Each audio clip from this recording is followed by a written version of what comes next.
إن الحمد لله نحمده ونستعينه ونستغفره ونعوذ بالله من شرور أنفسنا من سيئات أعمالنا.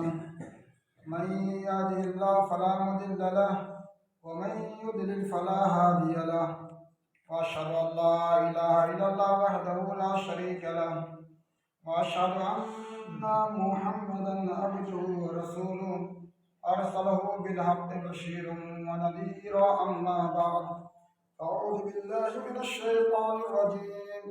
بسم الله الرحمن الرحيم. قاف والقرآن المجيد بل عجبوا أن جاءهم منذر منهم فقال الكافرون هذا شيء عجيب. أإذا متنا وكنا ترابا ذلك رجع بعيد. قد علمنا ما تنقص الأرض منهم وعندنا كتاب حفيظ. بل كذبوا بالحق لما جاءهم فهم في أمر مريج. أفلم ينظروا إلى السماء فوقهم كيف بنينا وزيناها وما لها من فروج. والأرض مددناها وألقينا فيها رواسي وأنبتنا فيها من كل زوج بهيج. تبصرة وذكرى لكل عبد منيب. ونزلنا من السماء ماء مباركا فأنبتنا به جنات وحب الحصيد. والنخل باسقات لها طلع نضيد رزقا للعباد. وأحيينا به بلدة ميتا كذلك الخروج. كذبت قبلهم قوم نوح وأصحاب الرس وثمود وعاد وفرعون وإخوان لوط وأصحاب الأيكة وقوم تبع. كذب الرسل فحق وعيد. أفعينا بالخلق الأول بل هم في لبس من خلق جديد. إن خير الهدي هدي محمد صلى الله عليه وسلم، وشر الأمور محدثاتها، وكل محدثة بدعة، وكل بدعة ضلالة، وكل ضلالة في النار. قال الله تبارك وتعالى في القرآن المجيد والفرقان الحميد: فانكحوا ما طاب لكم من النساء مثنى وثلاث ورباع. وقال النبي صلى الله عليه وسلم: يا معشر الشباب من استطاع منكم الباء فليتزوج فإنه أغض للبصر وأحسن للفرج، ومن لم يستطع فعليه بالصوم. رب اشرح لي صدري ويسر لي أمري واحلل عقدة من لساني يفقهوا قولي. رب زدني علما. محترم حاضرین جمعہ، اللہ رب العالمین کا بہت احسان اور شکر ہے کہ انہوں نے ہمیں اور آپ کو اس روئے زمین کے اوپر پیدا فرمایا. پھر پیدا کرنے کے بعد ہماری رشد و ہدایت کے لیے، ہماری رہبری کے لیے ہر زمانے کے اندر ایک رسول اور نبی کو بھیجتا رہا. آخر میں شریعت اسلامیہ کو مکمل کرنے کی حیثیت سے، دین اسلام کو پورا کرنے کی حیثیت سے رب العالمین نے جناب نبی محمد رسول اللہ صلی اللہ علیہ وسلم کو خاتم الانبیاء بنا کر کے بھیجا. اللہ کا بے شمار درد و سلام نازل ہوں اللہ کے تمام برگزیدہ پیغمبر، خصوصاً جناب عربی محمد رسول اللہ صلی اللہ علیہ وسلم کے اوپر. محترم نوجوان ساتھیوں، اللہ رب العالمین نے اس کائنات کی تخلیق فرمائی ہے. وہ کئی چیزوں سے ملا کر کے، کہ کئی چیزوں کا آپس میں ربط بنا کر کے اللہ رب العالمین نے کائنات کی تخلیق فرمائی ہے. یعنی کسی بھی چیز میں وحدانیت نہیں رکھی ہے۔ وحدانیت کی صفت جو ہے رب العالمین نے صرف اور صرف اپنے لیے خاص کیا ہے۔ باقی جو چیز ہے ان چیزوں کے اندر اتحاد بنایا ہے، آپس میں ربط بنایا ہے۔ بغیر ربط کیے ہوئے دنیا کی کوئی بھی چیز رہ ہی نہیں سکتی ہے۔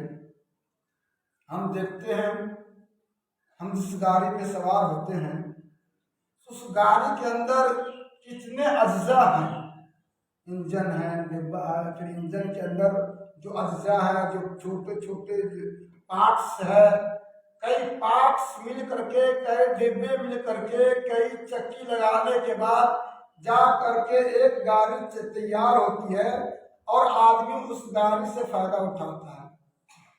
اسی طرح دنیا کی ہر چیز تن تنہا چل نہیں سکتی، چاہے انسان کی نہ ہو، چاہے حیوان کی نہ ہو، چاہے درخت کی نہ ہو، بغیر باہمی ربط کے ان کو زندگی گزارنا بہت ہی مشکل ہے۔